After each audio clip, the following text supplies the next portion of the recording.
अस्सलाम वालेकुम।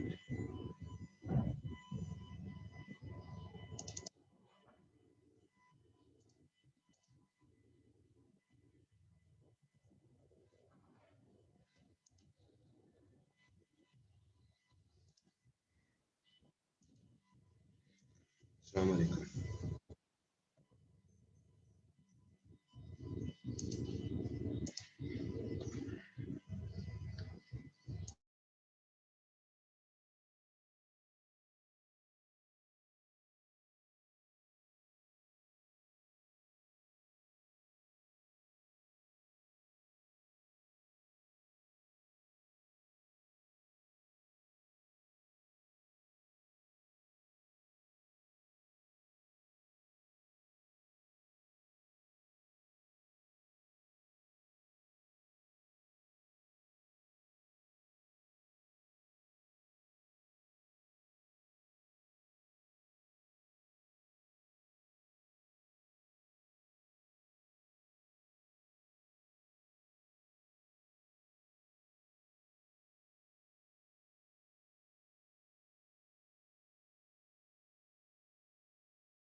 जी भाई, ये सेलेक्ट कर दी थी हमने कल।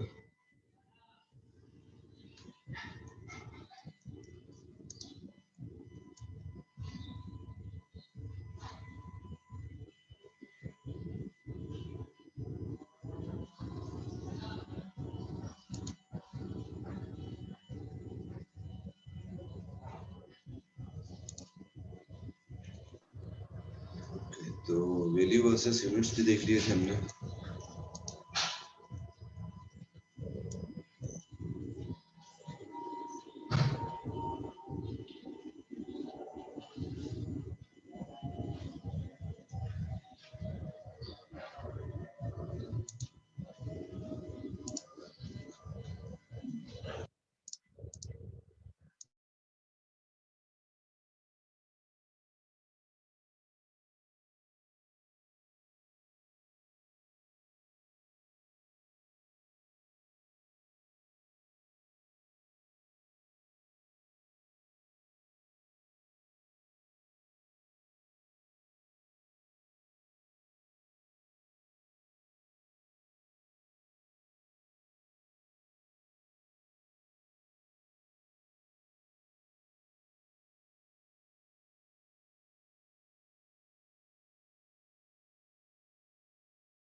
जी, तो यही लोग हैं हमारे पास आज सेशन में।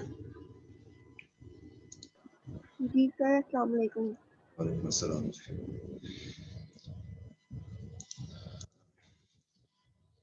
सेल्स और यूनिट्स हमने कल देख लिए थे। सेल्स और यूनिट्स को थोड़ा सा हमने ब्रीफ किया था। Now market share. Market share is a tool for marketing analysis. Market share में हम प्रीवियसली भी ये देख चुके हैं कि एक गिवन मार्केट को, ज्योग्राफिकल मार्केट को या एक होल मार्केट को हम कई तरीकों से उसको मार्केट को क्लासिफिकेशन से कर सकते हैं। मॉलिक्यूल वाइज करते हैं, प्रोडक्ट वाइज भी कर सकते हैं, कंपनी वाइज भी कर सकते हैं, और ओवरऑल जो फार्मास्यूटिकल मार्केट मौजूद है कंट्री में, इवन के रीजन में भी और ग्लोबल में भी, उसके ओवरऑल बिजनेस में हमारी कंपनी का जो कंट्रीब्यूशन है उसको हम कहते हैं मार्केट शेयर। ठीक है जी। ये ओरिएंटेशन हम इससे पहले भी देख चुके हैं। अब मार्केट शेयर एनालिसिस करते वक्त हमें क्या चीज़ें कंसिडर करनी चाहिए। नाउ लेट्स से कि अगर हमारी कंपनी 13th पोजीशन पर मौजूद है, ठीक है, तकरीबन 9 मिलियन और 218 मिलियन के बिजनेस के साथ 2.68% मार्केट शेयर उस पर मौजूद है। अगर हम ये टारगेट करें कि इस पोजीशन को एक पोजीशन आगे लेकर जाना है, तो उसके लिए हमें क्या क्या चीजें करनी पड़ेंगी।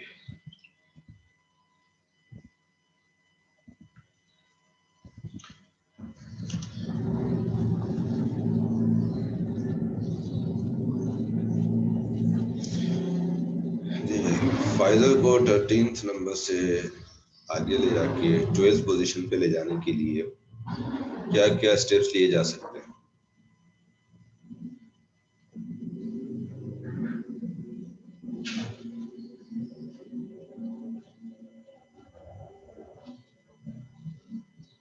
अस्सलाम वालेकुम सर। वालेकुम सलाम जी। सर हमें अपनी कोई इस तरह की प्रोडक्ट्स को लॉन्च करना पड़ेगा जो हमारा जो कॉम्पिटिटर है, लाइक अगर हमें फाइजर को ऊपर लेके आने से बॉश है इससे ऊपर, तो उसको पहले हमें कम्पीट करना पड़ेगा। राइट, तो प्रोडक्ट लॉन्च करने से पहले हमें प्रोडक्ट डेवलप भी करनी पड़ेगी। Yes sir, sorry sir. It means कि प्रोडक्ट लॉन्च हमें मार्केट में करनी है, नई प्रोडक्ट्स लेकर आनी है, तो प्रोडक्ट लॉन्च करने से पहले हमें प्रोडक्ट पे डेवलप करनी है। तो एक स्टेप तो ये हो सकता है कि हम न्यू प्रोडक्ट्स डेवलप करें और न्यू प्रोडक्ट्स को मार्केट में लॉन्च करें। और तीसरा अगर स्टेप हम ये कहें कि हम कस्टमर बेस स्ट्रॉन्ग करेंगे, या मार्केटिंग एक्टिविटीज इंक्रीज करेंगे, या मार्केट एक्सप्लोर करेंगे। कोई भी अगर हम 3 स्टेप सेलेक्ट कर देते हैं मार्केट शेयर को एनहांस करने के लिए, product development, then successful product launch और कस्टमर रिलेशनशिप, 3 स्टेप्स करने हैं। Yes sir.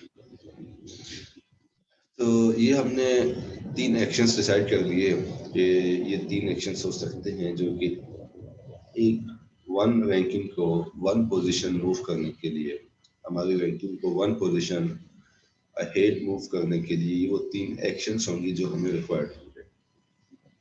ये मार्केट एनालिसिस करके हमने डिसाइड कर दिया मार्केट शेयर इंक्रीज करने के लिए। मार्केट शेयर इंक्रीज होगा तो हमारी रैंकिंग एक पोजीशन आगे बढ़ेगी।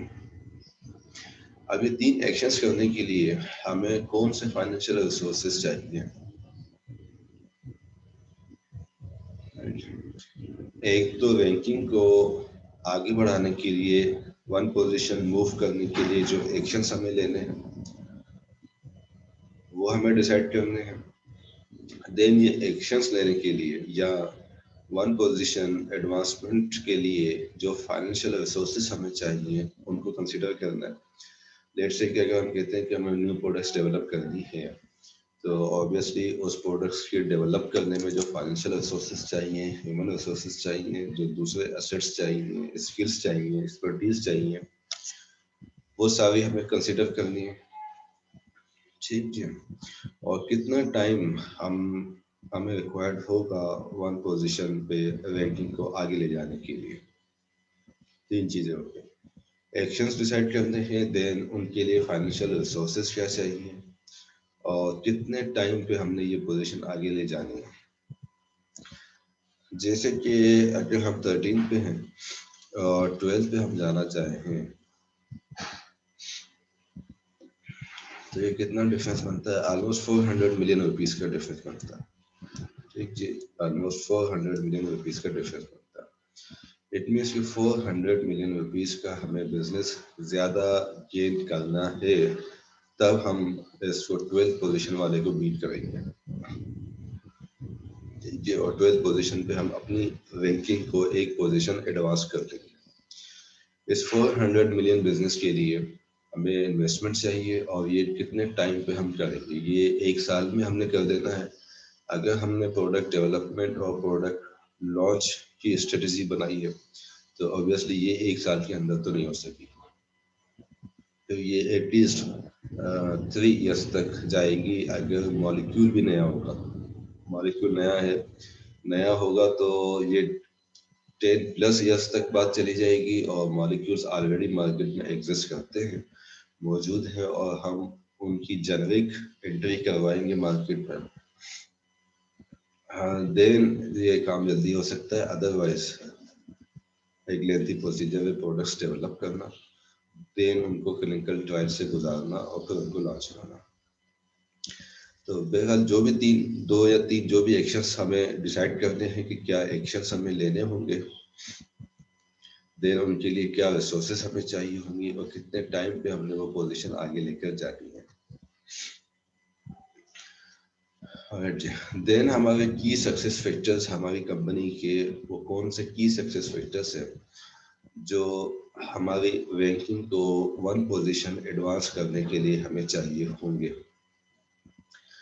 अगर हमारी कंपनी में R&D एज अ की सक्सेस फैक्टर काम नहीं करता तो ऑब्वियसली कि R&D से रिलेटेड जो एक्शंस हैं वो हम अपनी स्ट्रेटजी में इन्वॉल्व नहीं करेंगे।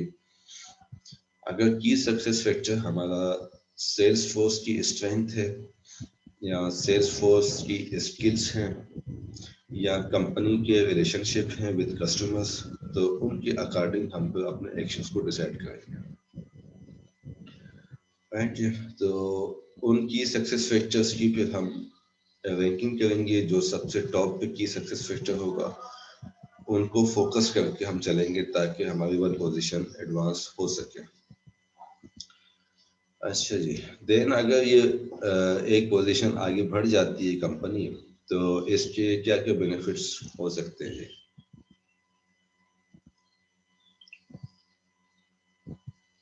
बेनिफिट्स क्या क्या होंगे एक पोजीशन आगे बढ़ने?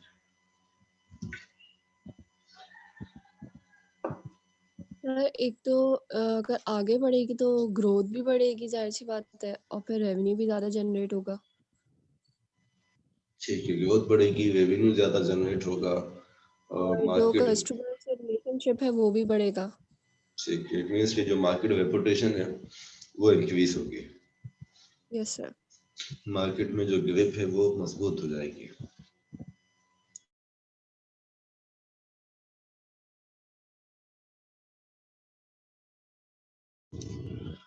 ठीक है, तो इस तरह से बेनिफिट्स को रियलाइज करके उनको भी हम लिस्ट डाउन कर देते हैं। ब्रीफली हमने देखी कि स्ट्रेटजी किस तरह से मार्केट शेयर में हम कंसीडर कर सकते हैं।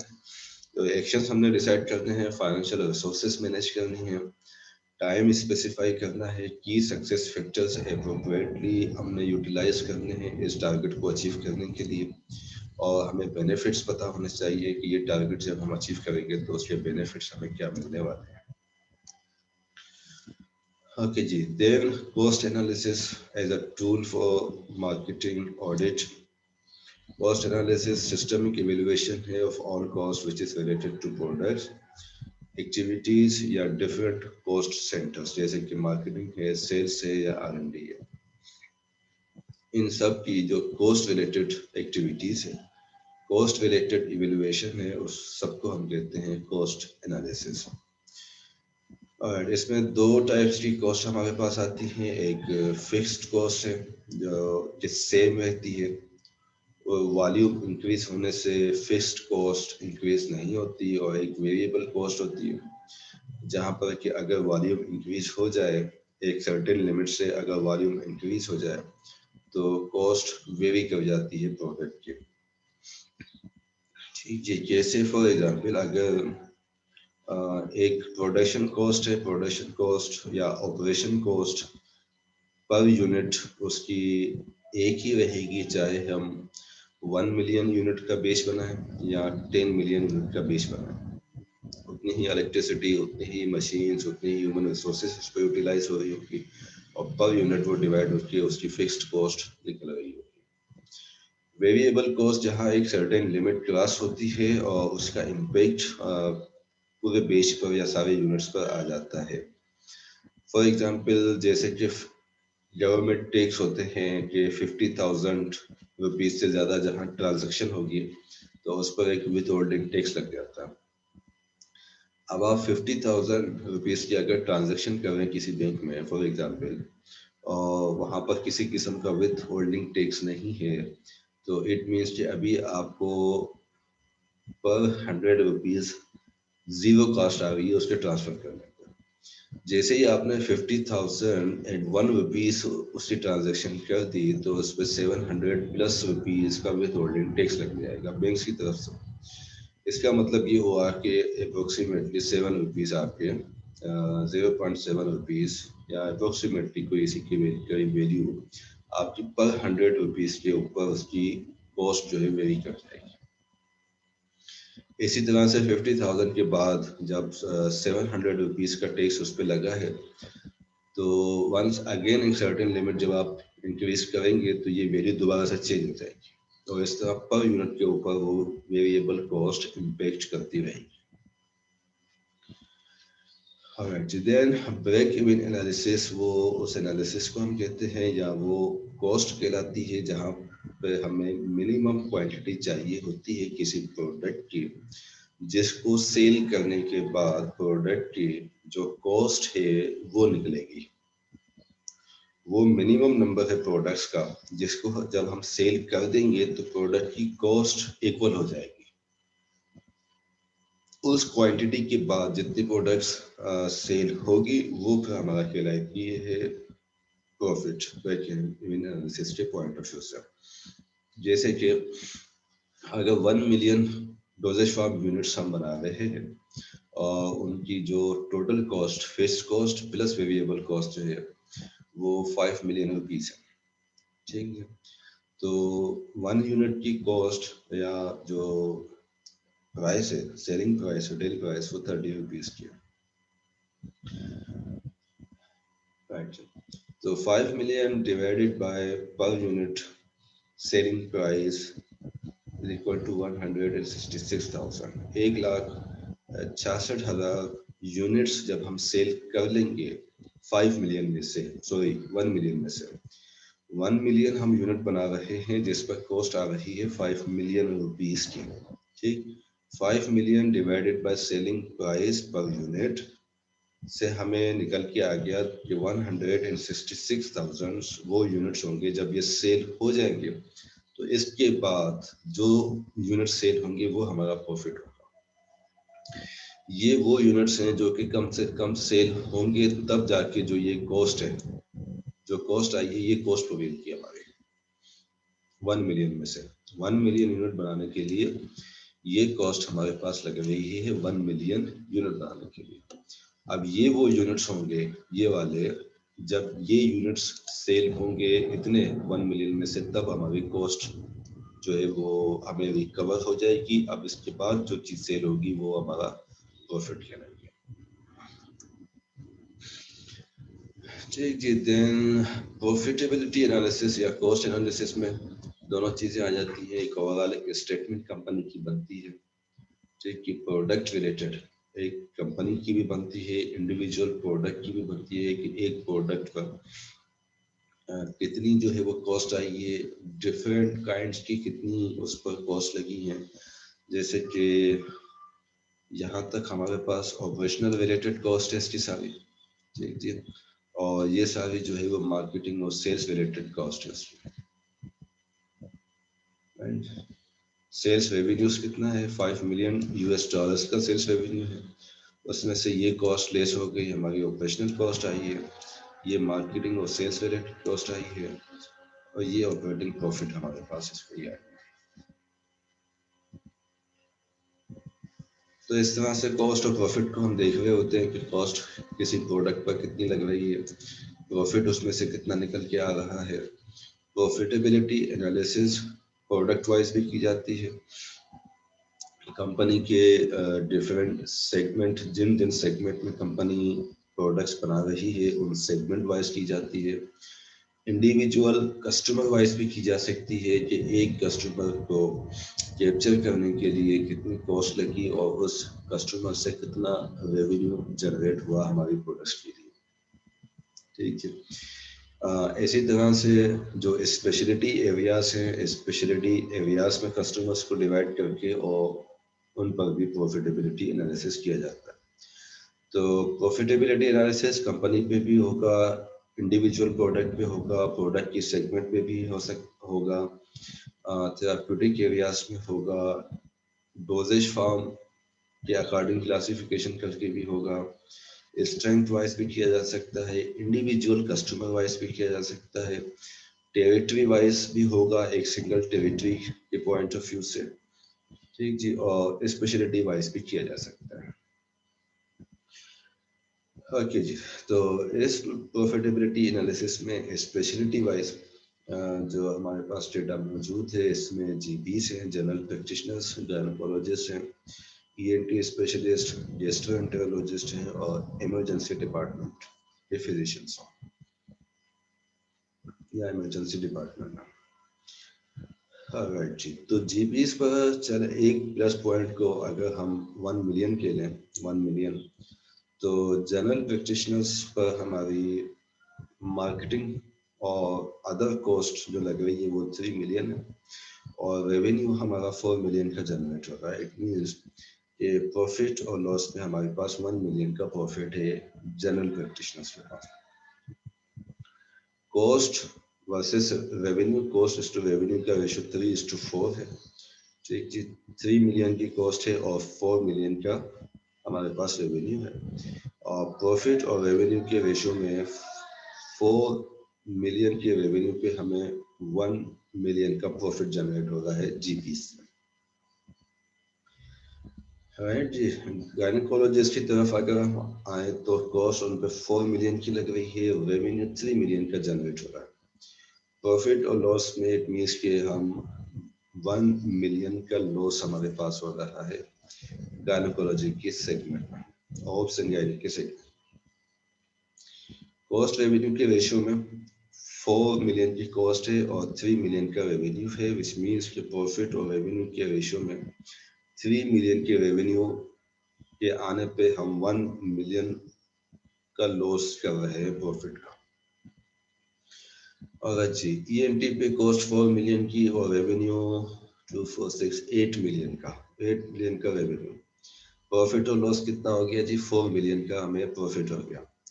तो कॉस्ट और रेवेन्यू के रेशियो में और प्रॉफिट और रेवेन्यू के रेशियो में 4:8, 4:8 का हमारे पास रेशियो जनरेट हो रहा है कॉस्ट और रेवेन्यू का। 8 मिलियन के रेवेन्यू पे या सॉरी 4 मिलियन की कॉस्ट हम लगा के और 8 मिलियन का रेवेन्यू जनरेट हो रहा है ईएमटी वालों से और 8 मिलियन के रेवेन्यू में से 4 मिलियन का हमें प्रॉफिट मिल रहा है। ओके जी, गैस्ट्रोएंटेरोलॉजिस्ट कॉस्ट आ रही है 4 मिलियन की, रेवेन्यू आ रहा है 4 मिलियन का, रेशियो हो गया 4:4 का और ना प्रॉफिट है ना लॉस है, नो प्रॉफिटेबिलिटी पे हम गैस्ट्रोएंटेरोलॉजिस्ट को डील कर रहे हैं। ओके जी, इमरजेंसी डिपार्टमेंट में रेवेन्यू 3 मिलियन का है, 2 मिलियन की कॉस्ट लगा के प्रॉफिट और लॉस 1 मिलियन। अच्छा जी, तो कौन सा अच्छा सेगमेंट चल रहा है इनमें से भाई प्रॉफिटेबिलिटी एनालिसिस के पॉइंट ऑफ व्यू से?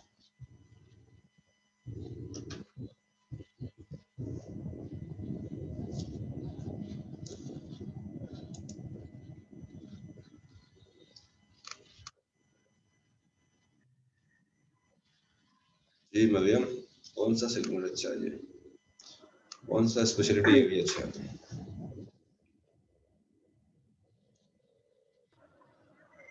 अ, सर मेरा आवाज़ आ रही है? जी आवाज आ रही है।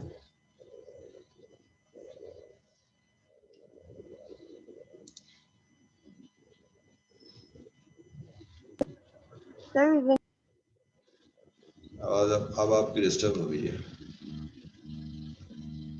चलिए कोई और बताए जी। सर ईएनटी का क्योंकि उसका रेवेन्यू वो अच्छा जनरेट करके दे रहा है और कॉस्ट भी एज सच इतनी ज़्यादा नहीं आ रही है उस पे। ठीक है तो मतलब जैसे हाँ, सही है।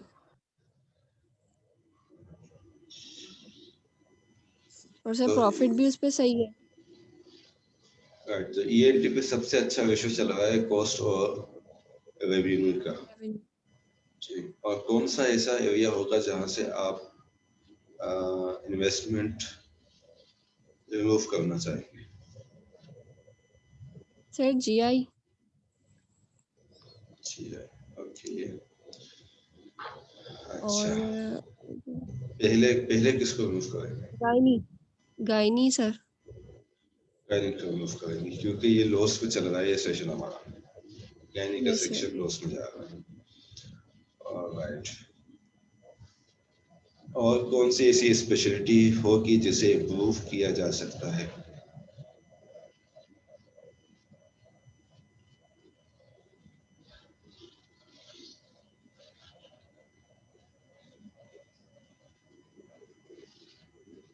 सर ईआर का भी कर सकते हैं। यार क्या कर सकते हैं? ओके, तो जीआई और गायनी की अगर रिसोर्सेज हम निकाल लें तो पहले ईआर पे लगानी चाहिए या जीपीएस पे ज्यादा प्रॉफिट देगा?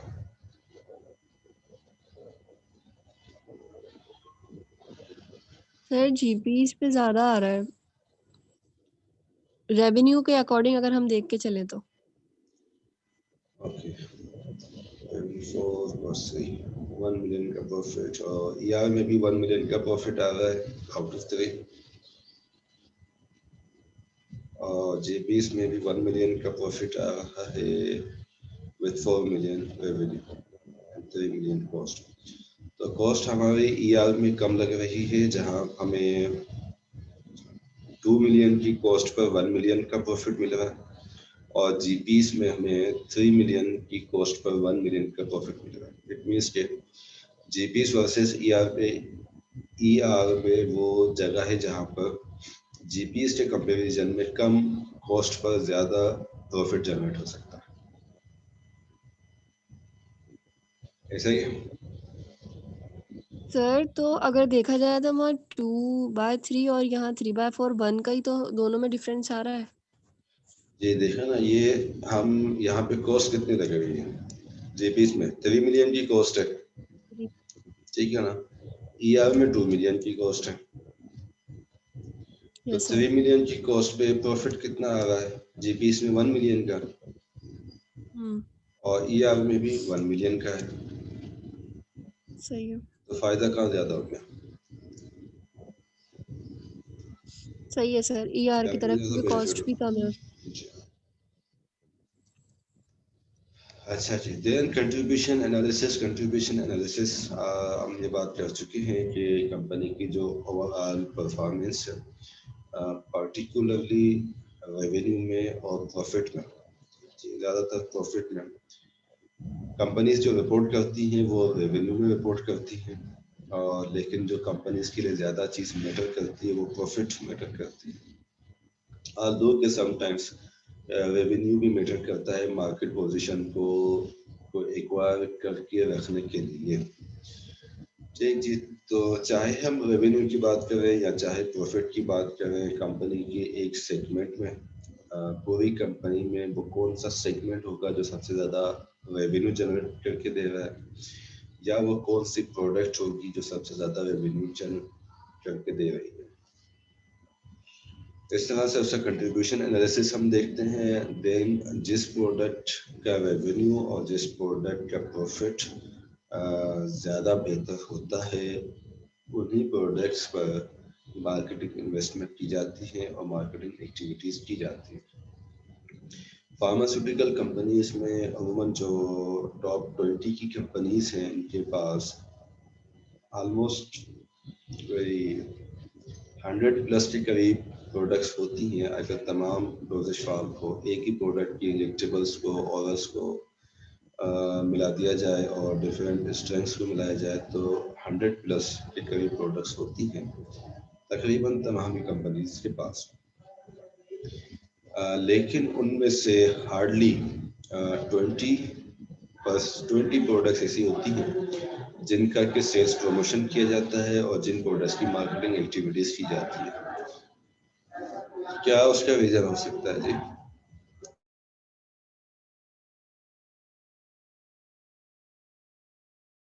सर एक तो मार्केट में अपॉर्चुनिटी देखते हुए और अगर कोई हमारी ऐसी प्रोडक्ट है जैसे कोई सीज़नल डिज़ीज़ आई हुई है उसके लिए है, तो उसे हम लॉन्च करें अगर तो फिर हमें ज़्यादा प्रॉफ़िट हो सकता है। अच्छा, इसका एक्चुअली वजह होती है 20/80 की। वो आपने सुना है प्लाटियो रूल? Yes sir. प्लाटियो रूल, ये प्लाटियो रूल जो है वो उसका जी रीज़न सर। होता है कि कंपनी की 20% जो प्रोडक्ट्स हैं वो कंपनी का 80% बिजनेस जनरेट करके देती है और बाकी ओके सर। 80% कंपनी के लिए 20% कंट्रीब्यूट करती है। तो इसलिए ज़्यादातर कंपनीज में ये 20% का रेशो होता है। अगर हम जनरल कंपनीज की बात करें, स्पेशलाइज्ड कंपनीज जो ऑन्कोलॉजी की हैं या डायबिटीज़ की हैं, उनको हम इस क्राइटेरिया पे नहीं अभी रखेंगे क्योंकि उनके पास वैसे लिमिटेड प्रोडक्ट्स होती हैं। हार्डली लेस देन 10 प्रोडक्ट्स के ऊपर वो कंपनीज काम करती हैं। तो जनरल कैटेगरी की जो कंपनीज हैं वो 20/80 के रूल को फॉलो करती हैं। अपनी एनालिसिस करके वो 20 ऐसी प्रोडक्ट्स आइडेंटिफाई करती हैं जो कि जिनमें पोटेंशियल होता है कंपनी के 80% बिजनेस को जनरेट कराने का। राइट जी, तो दो प्रोडक्ट्स हैं हमारे पास, प्रोडक्ट ए और बी। रेवेन्यू प्रोडक्ट ए का 3 बिलियन है और प्रोडक्ट बी का 1.1 बिलियन है। प्रोडक्ट ए पर कॉस्ट 2.75 बिलियन आ रही है, प्रोडक्ट बी पर 0.7 बिलियन आ रही है। ठीक जी, प्रॉफिट प्रोडक्ट ए से 0.25 बिलियन है और प्रोडक्ट बी से 0.4 बिलियन है। तो कौन सी प्रोडक्ट ज़्यादा अट्रैक्टिव है जी?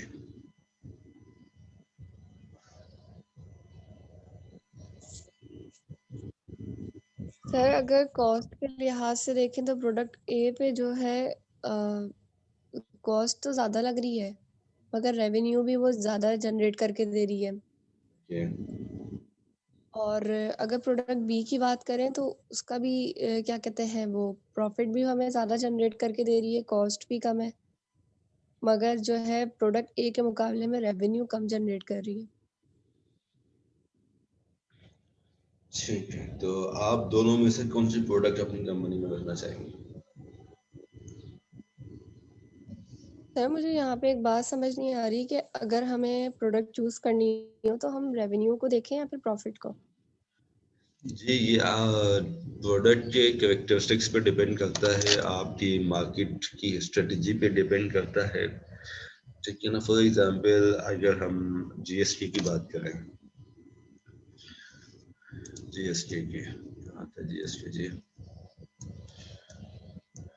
जीएसटी जीएसटी की जो मार्केट है 25 बिलियन रुपीस की, इसमें से ऑगमेंटिंग की क्या वैल्यू है, किसी को आइडिया है जी ऑगमेंटिंग की?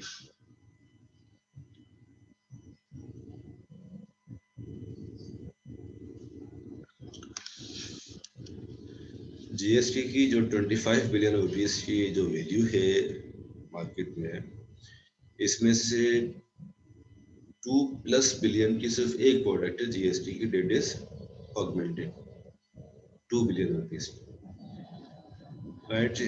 अब अगर कंपनी अपनी मार्केट पोजीशन, अगर कंपनी को ऑगमेंटिंग में इतना ज्यादा प्रॉफिट नहीं है, ठीक जी, इतना ज्यादा प्रॉफिट नहीं है, तो भी कंपनी उस प्रोडक्ट को रखना चाहेगी क्योंकि अगर वो 2 बिलियन रुपीस तो शायद समवेयर इन 2013 के आसपास की वैल्यू जो मेरे ज़हन में आ रही है। अभी तो शायद आप इसको 3 बिलियन अगर सपोज कर लें, तो 3 बिलियन अगर इस 25 बिलियन में से चला जाएगा तो ये जो कंपटीशन गैप है ये कितना ज़्यादा कम हो जाएगा, राइट जी। तो अगर कंपनी के पास अल्टरनेट कोई ऐसी प्रोडक्ट है जो कि ज़्यादा प्रॉफिट देने के साथ मार्केट में पोजीशन को बरकरार रखने में भी हेल्प आउट करेगी, तो कंपनी उस प्रोडक्ट को रिप्लेस कर देगी, अदरवाइज उस प्रोडक्ट को जो है वो मैनेज करती रहेगी। ठीक, उसकी एक एग्जांपल हमारे पास है एवेथ्रोसिन टेबलेट। एवेथ्रोसिन टेबलेट, एवेथ्रोसिन टेबलेट्स किसकी प्रोडक्ट है और अभी करंटली कौन मार्केट करता है इसको?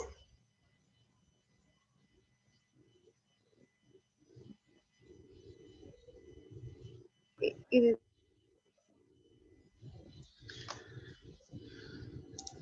जी, कौन कह रहा था, क्या कह रही थी?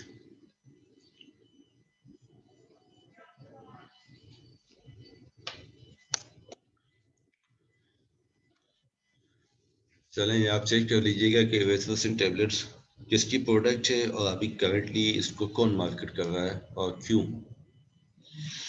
जिस कंपनी की है वो उसको क्यों मार्केट नहीं कर रही है वेस्टोसिन टैबलेट्स, कोई और कंपनी बना के क्यों उसको सेल कर रही है, ये चेक कर लीजिएगा।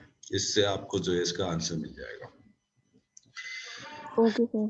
ठीक है, तो रेवेन्यू वाइज और प्रॉफिट वाइज कंपनी की ओवरऑल स्ट्रेटजी पे डिपेंड करता है और ओवरऑल इम्पैक्ट क्या आएगा। अगर प्रोडक्ट ए और प्रोडक्ट बी में से प्रॉफिट के लिए तो प्रोडक्ट बी को कभी नहीं छोड़ा जा सकता, प्रोडक्ट बी पर फोकस रखा जाएगा, क्योंकि उसमें अप्रोक्सीमेटली डबल हमारे पास प्रॉफिट है प्रोडक्ट बी में। यस लेकिन सर। रेवेन्यू और कॉस्ट वाइज क्या प्रोडक्ट ए पर फोकस कम करना चाहिए, ये डिपेंड करता है कि फोकस कम करने से क्या इम्पेक्ट आएगा कंपनी के ओवरऑल परफॉर्मेंस पे।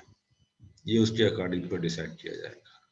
अगर मार्केट पोजीशन डिस्टर्ब हो जाएगी तो ऑब्वियसली कंपनी उस प्रोडक्ट को नहीं छोड़ेगी। ठीक है, अच्छा जी। देन कुछ टर्म्स हमारी जो आल्दो की ये चीज़ें बड़ी कम्प्लेक्स हैं, बहुत डिटेल्ड हैं, हम ब्रीफली इसको सिर्फ देख लेंगे कि दूसरी किस तरह की कॉस्ट एनालिसिस इसमें की जा रही होती है।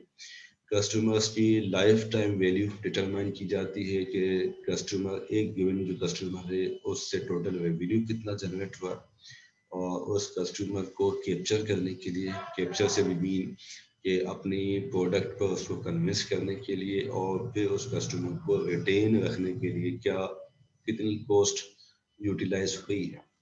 तो टोटल रेवेन्यू में से वो कॉस्ट जो कस्टमर को कैप्चर करने के लिए और उसे कंटिन्यू अपना कस्टमर रखने के लिए यूटिलाइज की जा रही है, और अभी तक जितना रेवेन्यू जनरेट करके दिया है कस्टमर ने उसमें से माइनस करेंगे तो कस्टमर्स की लाइफ टाइम वैल्यू निकल के आ जाएगी। तो कस्टमर्स लाइफ टाइम वैल्यू की मदद से हम कस्टमर्स को कैटेगराइज करते हैं बेस्ड ऑन कस्टमर्स वैल्यू। ठीक है ना, वैल्यू वैल्यू का तो हमें पता है कि वैल्यू क्या होती है। अब अगर किसी कस्टमर का रेवेन्यू ज़्यादा है और उस पर कॉस्ट कम लगी है comparative to the other customers, तो इट मीन्स कि यहाँ इस कस्टमर की वैल्यू इंक्रीज हो जाएगी। टोटल रेवेन्यू और कॉस्ट में जितना ज़्यादा डिफरेंस आएगा, गैप आएगा, उतनी ही कस्टमर की लाइफ टाइम वैल्यू इंक्रीज हो जाएगी कंपनी के लिए। तो इसकी मदद से कंपनीज अपने कस्टमर्स को कैटेगराइज करती हैं, most valued customers, valued customers में एक इमर्जिंग या पोटेंशियल कस्टमर के तौर पर, बेसिक कस्टमर्स के तौर पर, और बाकी जो रेस्ट ऑफ द मार्केट है उसको वैल्यूड कस्टमर्स से सेपरेट रखने के लिए। ठीक है, ये देन एक इक्वेशन है हमारी, कोई आपके एग्जामिनेशन पॉइंट ऑफ व्यू से इम्पोर्टेंट नहीं है ये वाली equation. Customer lifetime value is equal to net present value या net profit value of past future profits, then उसमें से रेवेन्यू, उसकी एक्विजिशन कॉस्ट, उसकी रिटेंशन कॉस्ट। तो यही चीज़ है ऑलमोस्ट जो हमने यहाँ पे बात की है। ओके जी, देन CLV की बात हमने कर ली। ROI is return on investment